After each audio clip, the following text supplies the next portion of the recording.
8 నెలలు కష్టపడి diaphragm wall నిర్మిస్తే జగన్ విధ్వంసం చేశారని తీవ్ర స్థాయిలో విమర్శలు గుప్పించారు మంత్రి నిమ్మల రామనాయుడు. జగన్ నిర్వాహకం వల్ల కొత్తగా 990 కోట్ల రూపాయలతో డయాఫ్రమ్ వాల్ నిర్మించాల్సి వస్తోందని మండిపడ్డారు. గత 5 ఏళ్లు పోలవరం ఆలస్యం కావడం వల్ల రాష్ట్రం ఆర్థికంగా 50,000 కోట్ల రూపాయలు నష్టపోయిందని ఆగ్రహం వ్యక్తం చేశారు. పనులు ఏ రకంగా సాగుతున్నాయి, ఎక్కడి వరకు వచ్చినాయి, ముఖ్యంగా డీవాల్ పనులు అనేవి ఎక్కడి వరకు వచ్చాయి?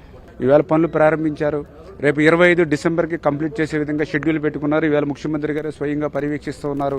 డీవాల్ అయ్యేంత వరకు వేచి చూడట్లా. ఈసీఆర్ఎఫ్ డ్యామ్, మెయిన్ డ్యామ్ను కూడా మనం నిర్మాణం చేయాలి. ఆ మెయిన్ డ్యామ్కి సంబంధించి గ్యాప్ 1లో కానీ గ్యాప్ 2లో కానీ ఇంకా డిజైన్స్ ఏమైనా ఉన్నాయా, ఎందుకంటే ఏమైనా ప్రాబ్లమ్స్ ఏమైనా ఉంటే అటు సిడబ్ల్యూసీ కానీ పీపీఐ కానీ ఆయన కూడా కలగజేసుకుని కేంద్రంతో అవి కూడా తొందరగా వచ్చేటువంటి విధంగా కృషి చేస్తూ ఉన్నారు. దానికి ఉదాహరణ మొన్న డయాఫ్రమ్ వాళ్ళు మిశ్రమం మీద ఆ T5 16 అని చెప్పి వస్తే ఆ రోజు కూడా ముఖ్యమంత్రి గారు కలగజేసుకుని ఆ డిజైన్స్ కూడా తొందరగా తీసుకురావడం. అంటే ఇట్లా మనం ఇచ్చినటువంటి షెడ్యూల్కి ఒక్క క్షణం కానీ ఒక్క రోజు కూడా వృధా పోకుండా పనిచేయాలి. అనుకున్న షెడ్యూల్కి ఒక రోజు ముందే అవ్వాలి తప్ప ఆలస్యం అవ్వకూడదని ఆలోచనతో పనులు అవుతే మాత్రం సర్వేగంగా జరుగుతుంది. ఈసీఆర్ఎఫ్ పనులతో పాటు నిర్వాసితులకు న్యాయం అనేటటువంటి విషయంలో ఎక్కడి వరకు అవకాశం ఉంది సార్? అంటే నిర్వాసితులు ఇప్పటికీ చాలా సంతోషంగా ఉన్నటువంటి ఖచ్చితంగా, ఎందుకంటే నిర్వాసితులు చెప్తూ ఉన్నారు వాళ్ళే, ఒక సంక్రాంతి అనేది ఒక 15 రోజులు ముందుగానే మా ఇంటికి వచ్చింది. ఎందుకంటే ఏదైతే 8,030 కోట్ల రూపాయలు నిర్వాసితులకు సంబంధించి ఒక దళారు లేకుండా, ఒక రూపాయి ఎవరికి అవసరం లేకుండా నేరుగా మా అకౌంట్లోకి వచ్చింది. గతంలో 2017లో కూడా చంద్రబాబు నాయుడు గారు ముఖ్యమంత్రిగా ఉండగానే మాకు నిర్వాసితులకి 800 కోట్లు వచ్చినాయి. ఆ రోజు ముఖ్యమంత్రి అయినా, ఈ రోజు ముఖ్యమంత్రి అయినా. అంచేత మళ్ళీ చంద్రబాబు నాయుడు గారి హయాంలోనే ఒక నమ్మకం, విశ్వాసంతో ఉన్నారు. అందుకే ఇప్పుడు ఏదైతే కాలనీలు ఏవైతే ఉన్నాయో అవి కూడా టెండర్స్ పిలిచి ఆ బ్యాలెన్స్ వర్క్లు ఏవైతే ఉన్నాయో కంప్లీట్ చేస్తాం. కొత్తగా రాడార్ సర్వేలో ఇంకొక 18,000 ఏదైతే ఐడెంటిఫై చేశారో దానికి కూడా కాలనీలు ఇప్పుడు గ్రామ సభలు పెడుతూ ఉన్నాం. గ్రామ సభల్లో వాళ్ళు చూస్ చేసుకోమంటాం. కాలనీలకి ల్యాండ్ ఎక్వేషన్ చేస్తాం. ఏదేమైనా 2027 డిసెంబర్కి ప్రాజెక్టు పూర్తవుతే దానికి 1 ఇయర్ బిఫోర్గానే, అంటే 2026 డిసెంబర్కే ఈ కాలనీలు అవి పూర్తి చేసి నిర్వాసితులందరూ కూడా తరలించి, అంటే ప్రాజెక్టులో నీరు నింపే సమయానికి నిర్వాసితులు ఒక్కరు కూడా ఇబ్బంది పడకూడదు, కష్టపడకూడదు అనే ఆలోచనతో మేము పనిచేస్తాం. కీలకమైన సీజన్ వచ్చేది, వరదల సీజన్. ఏమన్నా హర్డిల్స్ ఎదురయ్యేటటువంటి అవకాశం, వాటిని ఏ రకంగా అధిగమించారు?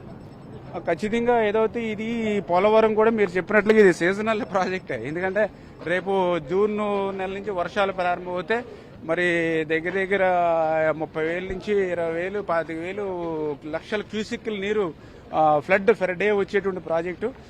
చేత ఖచ్చితంగా అటువంటి ఇబ్బందులు ఉంటాయి.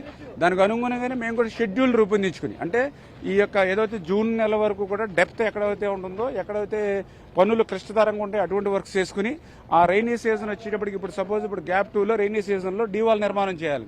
ఎందుకంటే అక్కడ 30-40 మీటర్స్ డెప్త్ ఉంటుంది.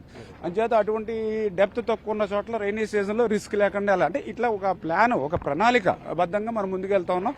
అందుచేతనే ఈరోజు జరుగుతున్న పనులు కూడా చూస్తే సంతృప్తికరంగా ఉంది. ఖచ్చితంగా అనుకున్న షెడ్యూల్ ప్రకారం పూర్తి చేస్తాం.